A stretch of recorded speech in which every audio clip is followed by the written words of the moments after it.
Olá! Hoje vamos fazer aquela nossa análise detalhada. O fundo da vez é o Kinea Rendimentos Imobiliários. Estamos falando do KNCR 11, né? KNCR 11. Exatamente. E a nossa fonte aqui é o relatório gerencial mais recente, quentinho, de julho de 2025.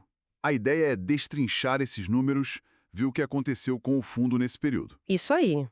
Vamos olhar o desempenho de julho, comparar com junho sempre que der, para pegar a tendência.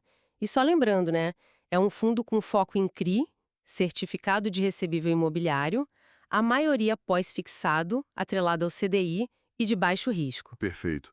Então, começando pelo que mais interessa a muita gente, dividendos. Como foi em julho? Olha, em julho, o fundo anunciou 1,35 por cota. Esse valor foi pago agora, em agosto, no dia 13. 1,35.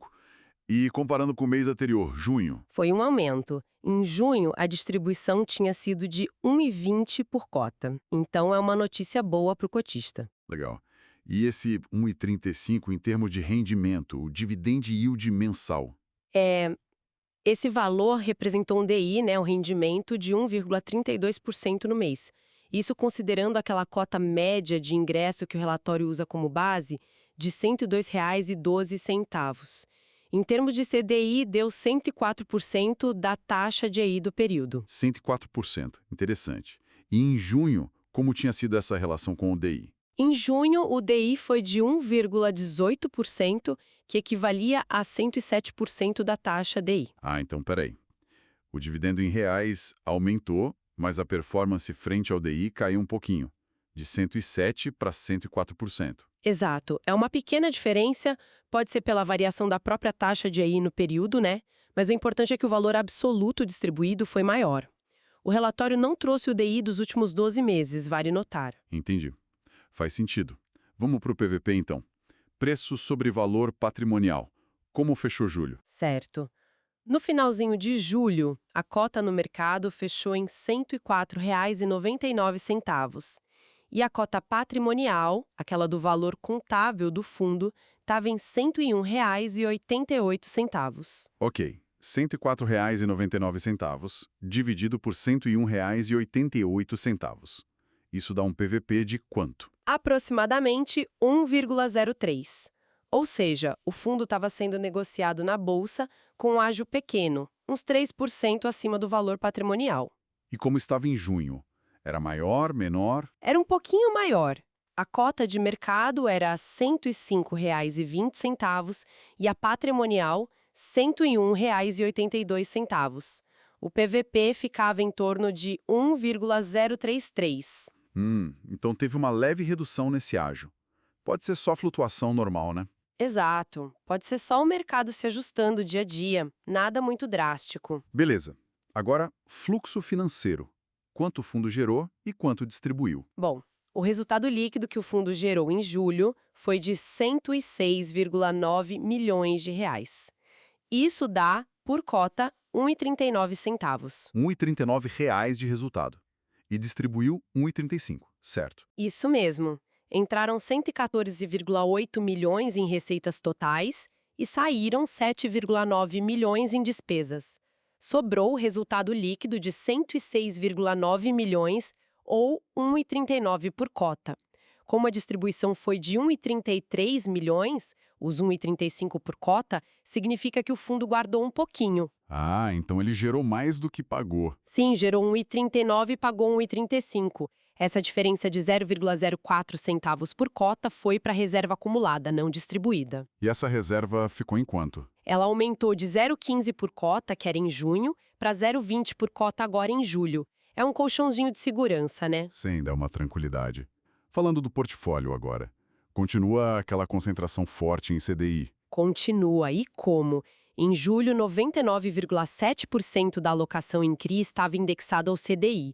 É a estratégia principal do fundo. E a taxa média desses papéis? A remuneração média na marcação a mercado ficou em CDI mais 2,24% ao ano. Caiu um pouquinho, então, comparado a junho. Uma leve queda, sim. Em junho estava em CDI mais 2,27%, mas olha, ainda é uma taxa bem interessante considerando o cenário e o baixo risco dos ativos.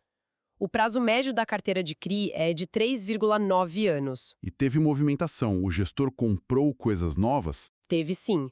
O fundo investiu 156,2 milhões em julho.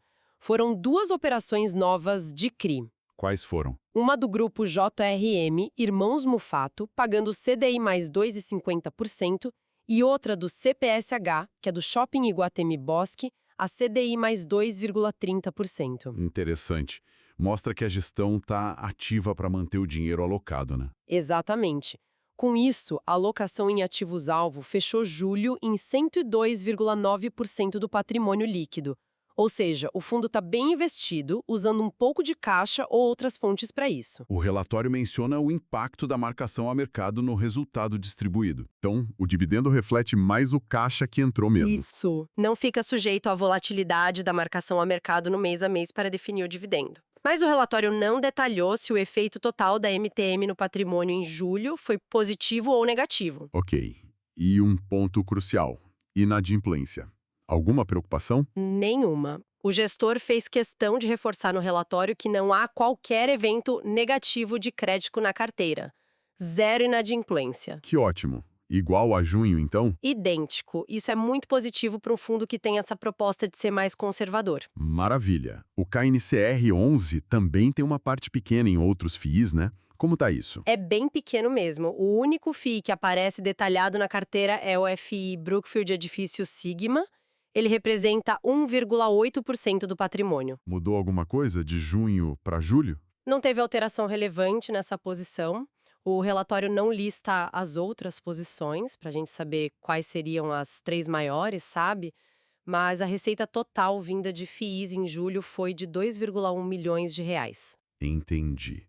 E sobre aquelas operações compromissadas reversas? O que significa isso? Basicamente, são como empréstimos de curto prazo que o fundo pega dando os próprios CRIs da carteira como garantia. É uma forma de alavancagem, mas geralmente usada para gestão de caixa, para aproveitar alguma oportunidade sem precisar vender um CRI às pressas, sabe? É uma ferramenta de gestão, então. Qual o nível de exposição? Em julho, estava em cerca de 7,8% do patrimônio líquido. É um patamar considerado adequado pela gestão, bem monitorado e parecido com o que já vinha sendo praticado em junho. Certo. Então, para a gente ir fechando, vamos resumir. Pontos positivos e de atenção de julho para o KNCR 11. Positivo, sem dúvida. O dividendo maior em reais, a carteira limpa, sem inadimplência, a gestão ativa nas alocações e o aumento daquela reserva de lucros. E, claro, o fundo continua se beneficiando da Selic alta, por ser quase todo em CDI. E de atenção. Pontos de atenção, eu diria. Aquela leve quedinha na taxa média MTM dos CRIs CDI+, sim, ele comentou que o resultado bom de julho teve ajuda do número de dias úteis e da Selic ainda em 15%. Reforçou os novos investimentos e a saúde da carteira. Ele também mencionou a decisão do Copom de manter a Selic, o que deve continuar ajudando os rendimentos, mas lembrou que a ata do Banco Central mostrou cautela por causa da inflação e das incertezas, sugerindo Selic alta por mais tempo. Para fechar mesmo, algum outro dado que saltou aos olhos? Sim, o patrimônio líquido do fundo cresceu um pouco, foi para 7,8 bilhões de reais, e o número de cotistas também aumentou, passou de 424 mil. Bastante gente, hein? Muita gente. Um ponto que variou para baixo foi a liquidez na bolsa.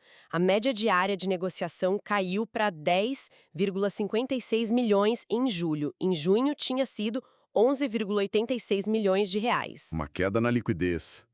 Pode ser só um mês mais fraco de negociação, né? Pode ser, sim. Flutuação normal de mercado. Roteiro de CRIs pós-fixados, baixo risco, aproveitando a Selic e ainda entregou um dividendo um pouco maior. Exato. Acho que fica aquela reflexão, né? Com a perspectiva da Selic continuar alta, mas com a economia ainda gerando dúvidas, como é que a gestão vai equilibrar essa segurança do CDI? Será que em algum momento vão buscar diversificar mais os indexadores, talvez pensando em inflação, ou vão manter o foco total no CDI enquanto o cenário permitir? É algo para a gente acompanhar nos próximos relatórios.